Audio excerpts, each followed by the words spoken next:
Votre attention s'il vous plaît. Cet élément est en français. Contactez-nous pour savoir s'il est aussi disponible en la langue de votre préférence. Veuillez aussi noter qu'il est en audio uniquement, dépourvu de ce fait d'image originaire. À présent, nous vous convions à suivre, depuis christequality.com et évangile-éternel.com, la rubrique Bible mot à mot, ou l'explication prophétique de toute la Bible, livre par livre, chapitre par chapitre, verset par verset, mot à mot. Elle est présentée aujourd'hui par Le prophète Jean Bosco Mbombi, ministre de l'Évangile éternel. Recherchez-vous les enseignements du prophète Jean Bosco Mbombi, allez sur christequality.com ou sur évangile-éternel.com/jbmbombi.html. Les enseignements sont disponibles en texte, audio et vidéo. Surtout, ne partez point sans souscrire à l'une de nos chaînes YouTube qui correspond à votre version linguistique. Souscrivez s'il vous plaît. Bonne édification au nom de notre commun Seigneur et Dieu Jésus-Christ. Amen.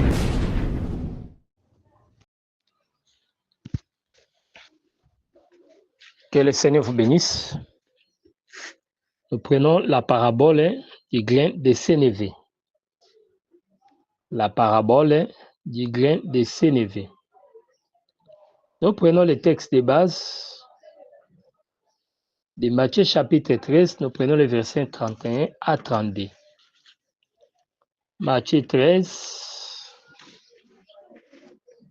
31 à 32. Je lis au nom du Seigneur Jésus-Christ.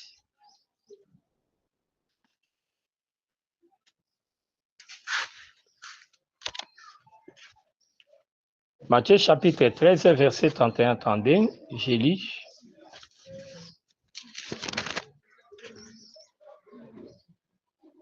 Il leur proposa une autre parabole et dit, le royaume des cieux est semblable à un grain de sénévé qu'un homme a pris et sémé dans son champ.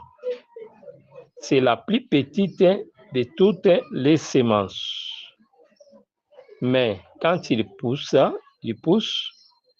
il est plus grand que les légumes et devient un arbre, de sorte que les oiseaux du ciel viennent habiter dans ses branches. Matthieu chapitre 13, verset 31 jusqu'au verset 32. Gloire au Seigneur. Nous voyons le Seigneur faire aussi la comparaison. Normalement, dans les paraboles, nous avons dit, le style utilisé, c'est plus la comparaison. Alors, le point 1, c'est la généralité, les généralités. En général, lorsque nous parlons sur les grains de sénévé, nous parlons que les grains de sénévé est aussi appelé grains de moutarde. Voyez? Donc, ce sont des grains qu'on utilise aussi comme des moutardes. Donc, c'est dans ces contextes-là. Alors, les grains de sénévé, c'est la plus petite des graines. C'est ça la pensée. Mais lorsqu'on a sémé ça, après la production, nous voyons cette graine devenir une plante. Voyez, et ici, on ne les qualifie pas d'une plante seulement, mais on est allé à les qualifier d'un arbre, puisqu'il y a différence entre arbuste, une plante et un arbre. Voyez, un arbre que quand c'est supérieur, c'est une plante supérieure. Voyez, les plantes inférieures sont des arbustes. Voyez, donc c'est une plante mais supérieure. Voilà ce que nous voulions dire. Donc, la parabole des grains de sénévé, on dit que ces grains-là, c'est la plus petite des graines, mais lorsqu'on les jette, il va faire sortir un grand arbre pour permettre aussi aux oiseaux de venir y séjourner. Voilà la pensée qu'on nous explique là-bas. Alors, au regard de cette parabole, une petite parabole, mais nous voyons que le Seigneur cachait un mystère là-bas. Voyez? Donc, quand il se montre comme étant la plus petite, là, il faut voir seulement que le Seigneur voulait parler de son humanité, de son humiliation. Voyez? La plus petite des graines. C'est-à-dire, quand le Seigneur est apparu sur la terre, il est apparu comme un simple homme. C'est ça, le livre de Philippiens, chapitre 2, versets 5 à 7. J'ai fait la lecture. Philippiens, chapitre 2, 5 à 7.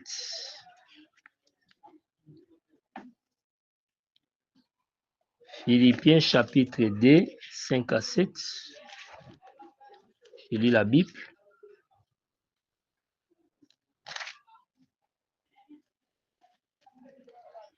Ayez en vous les sentiments qui étaient en Jésus-Christ, lesquels existant en forme de Dieu, n'a point regardé comme une proie à arracher d'être égal à Dieu, avec Dieu. Mais il s'est dépouillé lui-même en prenant la forme des serviteurs, en devenant semblable aux hommes, et ayant paru comme un simple homme. Il s'est humilié lui-même et se rendant obéissant jusqu'à la mort, même jusqu'à la mort de la croix. Voyez, très très important. Voyez. Donc, c'est ce dépouillement-là qui explique les seigneurs comme étant les grains de sénévé. Donc, nous comprenons par là, quand nous parlons sur les grains de sénévé, nous parlons d'un homme, le Seigneur Jésus-Christ. Voyez, qui s'est humilié en prenant la forme d'un serviteur, ayant paru comme un simple homme, c'est-à-dire pas un homme honorifique. Voyez, donc, il n'était pas là comme un homme que les gens devaient honorer, mais il s'est fait pauvre, il s'est présenté comme le moindre. Donc, Jésus-Christ, le moindre signifie aussi Jésus-Christ, le grain de sénévé. Voyez, on nous dit que ces grains ici, lorsque il est semé, il sort et devient un grand arbre. Alors, comprenez qu'il est question d'une parabole. La moutarde ne devient jamais un grand arbre, mais il est question de la comparaison. Donc, on a comparé ces grains de sénévé vraiment aux grains de moutarde. Voyez, donc on a pris ces grains-là pour faire la comparaison. Mais la manière dont ces grains produisent n'a rien à voir avec ce que la parabole dit. Donc, ici, la parabole dit que ces grains-là deviennent plus grands. Voyez? Donc, là, il est question d'une graine mystère. Voyez? Donc, cette graine n'est pas normale, n'est pas comme toutes les autres. Sinon, il devait seulement donner une légume. Voyez? Une plante comme les autres plantes de moutarde. Voyez? Mais ici, là, nous voyons que ça devient un grand arbre. C'est ça la différence. Alors, quelle est la révélation cachée en rapport avec ces grains de sénévé? Comme nous l'avons déjà flashé, qu'il est question de Christ lui-même, comme étant les moindres. Voyez, c'est pourquoi la Bible dit, il s'est humilié. Et là, nous disons que le Seigneur s'est humilié 2 fois. C'est ça, David qui entre dans les champs de bataille. Lorsqu'il a quitté la famille paternelle, en venant parmi ses frères, c'est ça que nous disons, il s'est humilié. Voyez, donc quand il est venu là, il s'est humilié. Mais pour entrer dans la bataille, il devait aussi enlever tout ce qu'il avait amené comme un bagage. Vous comprenez? Donc, Jésus-Christ, qui était Dieu, ayant paru comme un simple homme, voyez, il s'est humilié en prenant cette forme. Sans l'humiliation, l'humilité, il ne pouvait pas prendre cette forme-là. C'est très, très important. C'est là où nous disons que le Seigneur a gagné dans l'humilité. Sans l'humilité, il ne pouvait pas gagner. Donc, il a gagné dans la vallée. C'est là où nous disons aux enfants de Dieu d'apprendre l'humilité. L'humilité, c'est une force. L'humilité donne la victoire. Vous voyez, le diable qui était élevé, le Seigneur l'a vaincu en s'humiliant. Beaucoup de choses nous échappent. On peut bien en avoir. On peut bien arracher des victoires. On peut bien mener une forte diplomatie si nous avons de l'humilité. C'est pourquoi l'humilité précède la gloire, mais l'orgueil précède la ruine. Voilà ce que nous devons retenir. Alors, les points de révélation, nous disons que le Seigneur, c'est le Seigneur, l'Éternel lui-même. Ici, je ne parle pas du Seigneur comme Jésus. Jésus, c'est le Fils. Donc, l'Éternel, je vois le Père. Donc, le Père qui devait envoyer le Fils. C'est comme David. Vous voyez, ceux qui étaient dans les champs n'ont pas mené une bonne solution. Donc, les résultats n'étaient pas cohérents, n'étaient pas bons. Voilà pourquoi cette fois-ci, il faut maintenant envoyer l'autre. Il a envoyé. C'est comme dans la parabole des vignerons. Cette fois-ci, je vais envoyer mon propre fils. Mais le fils étant entré dans le monde, il n'a pas voulu l'orgueil. Vous voyez, il est entré dans le monde en prenant la forme d'un serviteur. Vous voyez, en s'humiliant d'un simple homme. Il prend la nature d'un simple homme. C'est pourquoi il est comparé au grain de sénévé. Donc, le grain de sénévé signifie Jésus-Christ humilié. Vous voyez, la plus petite, c'est ça, ce que dit le livre de Luc chapitre 7, quand vous prenez les versets 29 jusqu'au verset 31.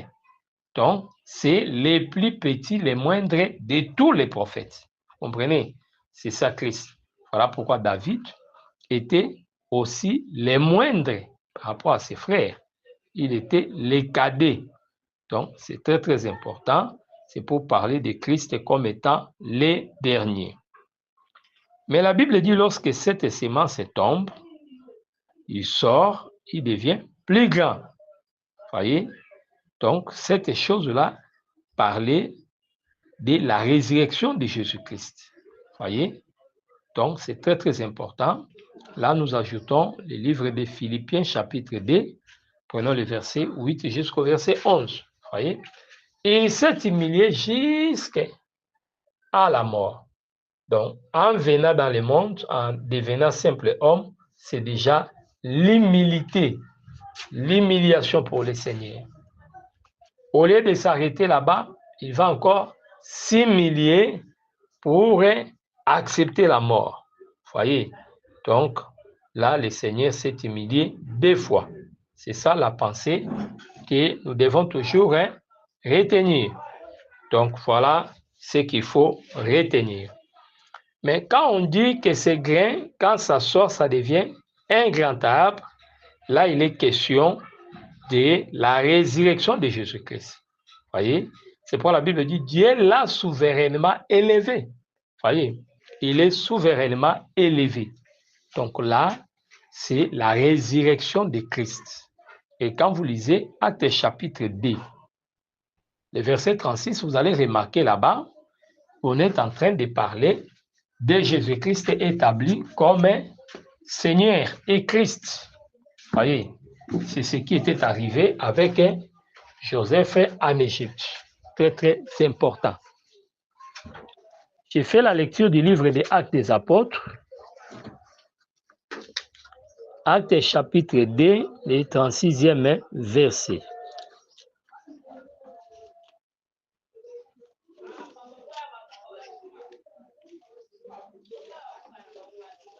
Actes chapitre 2, le verset 36. Je lis. Que toute la maison d'Israël sache donc avec certitude que Dieu a fait Seigneur et Christ, c'est Jésus que vous avez crucifié. Vous voyez, on l'a fait Seigneur et Christ. Donc, c'est ce que Philippiens dit de l'autre côté, que Dieu l'a souverainement élevé. Donc, la prédication de Pierre, ainsi que la prédication de notre frère Paul, ne se contredit pas. Mais les deux prédications se complètent. Ce sont des frères. Voyez, Dieu l'a souverainement élevé. Donc, c'est cette élévation-là qui fait de ces grains de sénévé comme étant un grand arbre. Voyez, c'est très, très important. Et lorsqu'on parle du chant, nous avons déjà dit, les chants, c'est l'Église. Matthieu chapitre 13, verset 38, là, on a présenté les chants comme étant les mondes. Mais ici, dans ces contextes, puisque nous devons toujours interpréter selon les contextes, les champs où on a sémé les grains, c'est la maison d'Israël. Voyez, donc la Bible dit, les salis viennent des Juifs. Or, quand nous voyons les salis, nous voyons les prophètes. Aucun prophète n'est sorti des nations, mais tous les prophètes sortaient d'Israël. C'est très, très important. Donc, les champs où on avait sémé, c'est la maison d'Israël. Vous voyez, c'est pourquoi dans la parabole des vignerons, on n'envoyait pas les prophètes, les scribes ailleurs, on les envoyait en Israël dans la maison de Dieu. C'est très, très important. Donc, Israël, c'est la maison de Dieu. Israël était aussi un champ. Voilà. Donc, c'est ce que nous devons comprendre, que les grains est sémé dans les champs, c'est ça les fils en Israël. Voyez, étant les moindres, ils n'étaient pas considérés, ils étaient méprisés. Jean chapitre 1, verset 12 à 13, il est venu chez les siens ne l'ont point reçu. Mais à tous ceux qui l'ont reçu, il a donné le pouvoir de devenir enfants de Dieu. C'est ça, la parole de Dieu. Alors, vous allez remarquer par là que les autres grains qui se distinguent de sénévé, qui est les grains les plus petits, nous les présentons comme étant les prophètes. Ce sont là les frères de Joseph, les Chama, vous voyez. Donc, tous ces frères qui l'avaient dévancé dans les champs des batailles. Donc, les prophètes étaient des grands, vous voyez. C'est comme Joseph avec ses frères, il était les moindres. Donc, très, très important. Lisez 1 Samuel, chapitre 16. Vous allez voir l'histoire de David avec ses frères. Alors, la grandeur de David, c'était la victoire sur Goliath.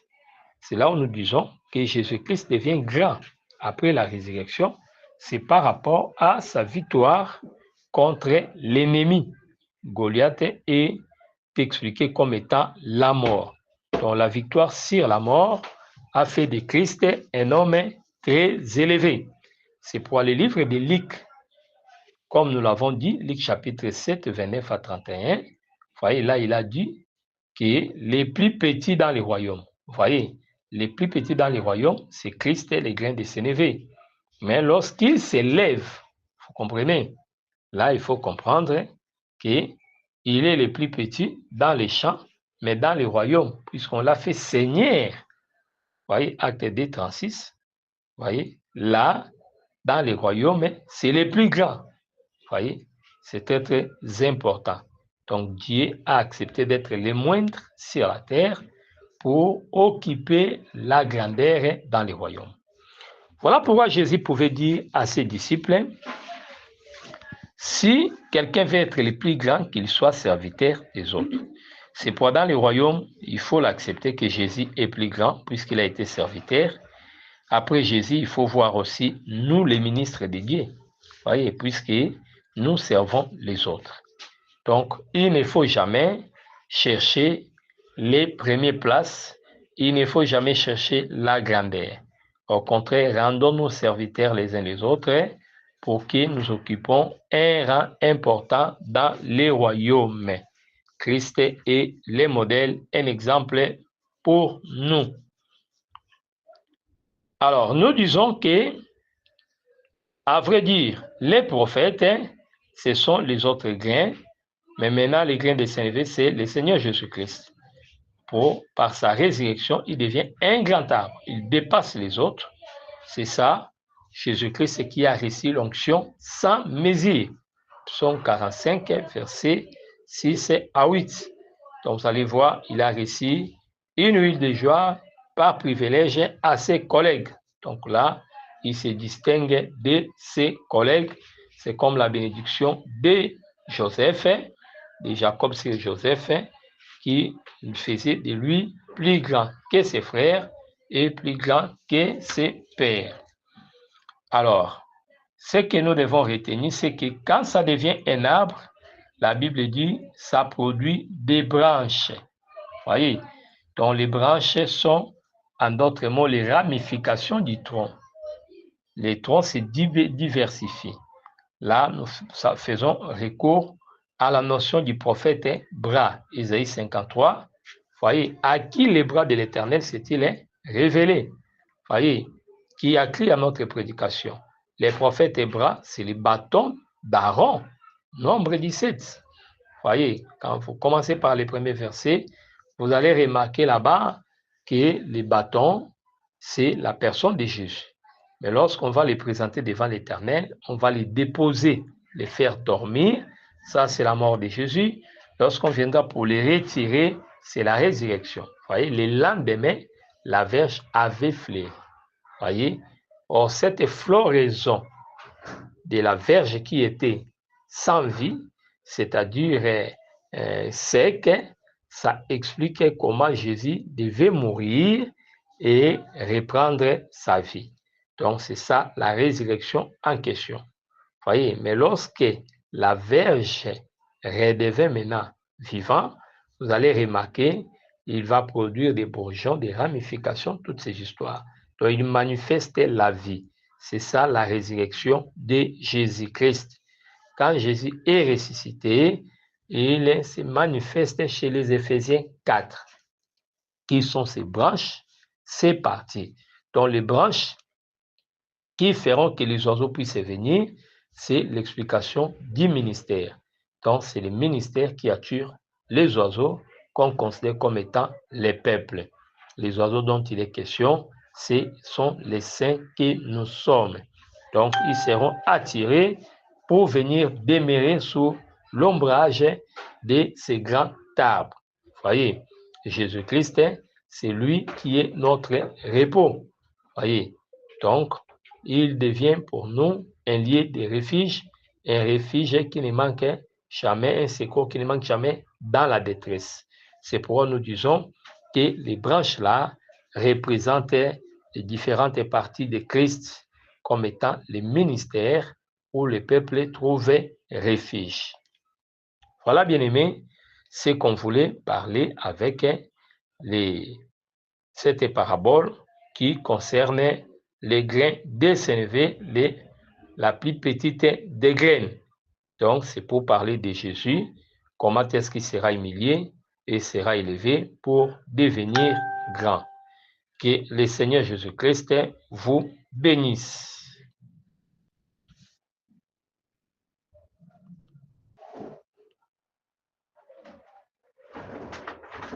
Merci d'avoir suivi ce message et que Jésus-Christ vous bénisse. Si vous avez une question à l'intention de l'homme de Dieu, si vous voulez que l'homme de Dieu prie pour vous, si vous voulez vous confier à l'homme de Dieu, ou si vous voulez tout simplement bénir l'homme de Dieu, contactez-le directement si ses coordonnées sont disponibles depuis sa page. Sinon, contactez-nous et nous lui transmettrons vos préoccupations. N'oubliez pas de faire un tour à notre page évangélisation pour voir en quoi vous pouvez vous rendre utile à Christ par cette œuvre. Que Dieu vous bénisse tous. Amen. ChristQuality.com. Les cieux en un clic de la souris. Évangile-éternel.com, le site de l'Évangile éternel. Christ Equality Fondation, équilibrer la manne ramassée dans le désert de sorte que chacun ait un le maire.